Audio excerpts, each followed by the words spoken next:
Assalamualaikum warahmatullahi wabarakatuh. Nama saya Indah Dwi Novianti dari Pendidikan Bahasa dan Sastra Indonesia semester 3 di Universitas Islam Majapahit. Di sini saya akan menyampaikan materi tentang multiple intelligency dan social intelligency dalam mata kuliah teori belajar bahasa. Pengertian multiple intelligency. Yang dimaksud dengan multiple intelligency atau intelijensi majemuk adalah kemampuan untuk memecahkan masalah atau menciptakan suatu produk yang efektif atau bernilai dalam satu latar belakang budaya tertentu. Artinya, setiap orang jika dihadapkan pada suatu masalah, ia memiliki sejumlah kemampuan untuk memecahkan masalah yang berbeda sesuai dengan konteksnya. Armstein dan Gardner sependapat bahwa seluruh potensi otak tersebut harus diberdayakan untuk mencapai kompetensi tertentu, baik untuk kegiatan pembelajaran di sekolah atau pendidikan di rumah. Seluruh potensi otak diberi kesempatan yang sama melalui berbagai aktivitas dan stimulus yang diberikan dan disesuaikan dengan kebutuhan masing-masing individu. Guru perlu mengembangkan suatu program pembelajaran yang dapat memberdayakan dan mengembangkan intelijensi tersebut yang dimiliki setiap anak didik untuk mencapai kompetensi tertentu dalam suatu kurikulum. Dan pada akhirnya, anak dididik menjadi cerdas karena seluruh intelijensinya berkembang secara berimbang. Jenis-jenis multiple intelligency. Ada 8 karakteristik intelijensi atau kecerdasan yang dikemukakan oleh Howard Gardner. Yang pertama yaitu kecerdasan berbahasa. Karakteristik individu yang menunjukkan kemampuan dalam intelijensi berbahasa yaitu salah satunya senang membaca buku atau apa saja, bercerita atau berdongeng. Yang kedua, kecerdasan logika matematika. Intelijensi logika matematika adalah kemampuan berpikir dalam penalaran atau menghitung, seperti kemampuan menelaah masalah secara logis, ilmiah, dan matematis. Karakteristik individu yang menunjukkan kemampuan dalam intelijensi logis matematis ialah salah satunya yaitu senang bereksperimen, bertanya, menyusun, dan merangkai teka-teki. Yang ketiga yaitu kecerdasan visual spasial. Intelijensi atau kecerdasan visual spasial yaitu kemampuan berpikir dalam citra dan gambar, seperti kemampuan untuk membayangkan bentuk suatu objek. Karakteristik individu yang menunjukkan kemampuan dalam intelijensi visual spasial adalah anak senang merancang sketsa, gambar, desain grafik, dan tabel. Yang keempat yaitu kecerdasan musikal. Intelijensi musikal adalah kemampuan berpikir dengan nada, ritme, irama, dan melodi, juga pada suara alam. Karakteristik individu yang menunjukkan kemampuan dalam intelijensi musikal yaitu anak pandai mengubah atau menciptakan musik, gemar mendengar atau memainkan alat musik. Kelima yaitu intelijensi gerak tubuh. Intelijensi kinestik tubuh yaitu kemampuan yang berhubungan dengan gerakan tubuh termasuk gerakan motorik otak yang mengendalikan tubuh, seperti kemampuan untuk mengendalikan dan menggunakan badan dengan mudah dan cekatan. Karakteristik individu yang menunjukkan kemampuan dalam intelijensi kinestik yaitu anak senang menari atau berakting. Selanjutnya yaitu kecerdasan intrapersonal.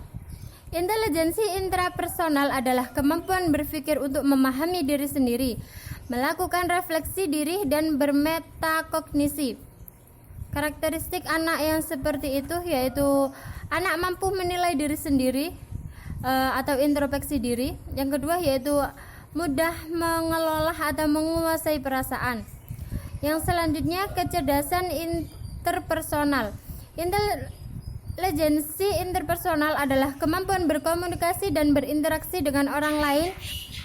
Anak yang mudah memahami orang lain dan mementingkan relasi, memiliki kecerdasan interpersonal yang baik. Karakteristik individu yang menunjukkan kemampuan dalam intelijensi interpersonal yaitu mampu berorganisasi, menjadi pemimpin dalam suatu organisasi, mampu bersosialisasi, menjadi mediator, bermain dalam kelompok atau klub.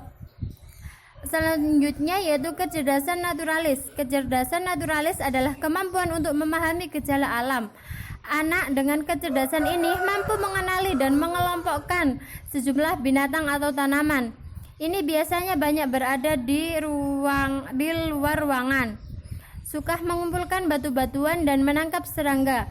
Senang berhubungan dengan alam seperti merawat tanaman atau binatang. Manfaat multiple intelligence. Yang pertama yaitu kita dapat menggunakan kerangka multiple intelligence dalam melaksanakan proses pengajaran secara luas. Aktivitas yang bisa dilakukan seperti menggambar, menciptakan lagu, mendengarkan musik, melihat suatu pertunjukan. Yang kedua yaitu proses belajar. Bahkan siswa yang penampilannya kurang baik pada saat proses belajar menggunakan pola tradisional yaitu menekankan bahasa dan logika. Jika aktivitas ini dilakukan akan muncul semangat mereka untuk belajar. Yang ketiga yaitu dengan menggunakan multiple intelligence, anak menyediakan kesempatan bagi siswa untuk belajar sesuai dengan kebutuhan, minat, dan talentanya. Yang keempat, peran serta orang tua dan masyarakat akan semakin meningkat di dalam mendukung proses belajar mengajar. Yang kelima, siswa akan mampu menunjukkan dan berbagi tentang kelebihan yang dimilikinya. Yang keenam, pada saat Anda mengajar untuk memahami, siswa akan mendapatkan pengalaman belajar yang positif dan meningkatkan kemampuan untuk mencari solusi dalam memecahkan persoalan yang dihadapinya. Yang selanjutnya yaitu social intelligence. Kecerdasan sosial adalah kemampuan untuk secara efektif menavigasi dan bernegosiasi dalam interaksi dan lingkungan sosial.